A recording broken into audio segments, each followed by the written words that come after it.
ගමට ආවම තමයි දැනෙන්නේ ඒ කාලේ කොච්චර සුන්දරද කියලා.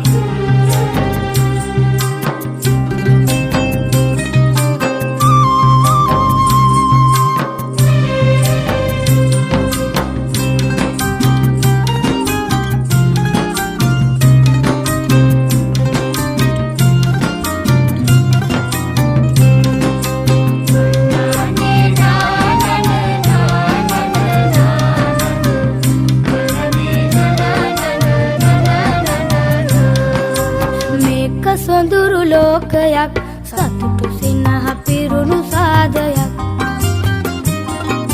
මේක සොඳුරු ලෝකයක්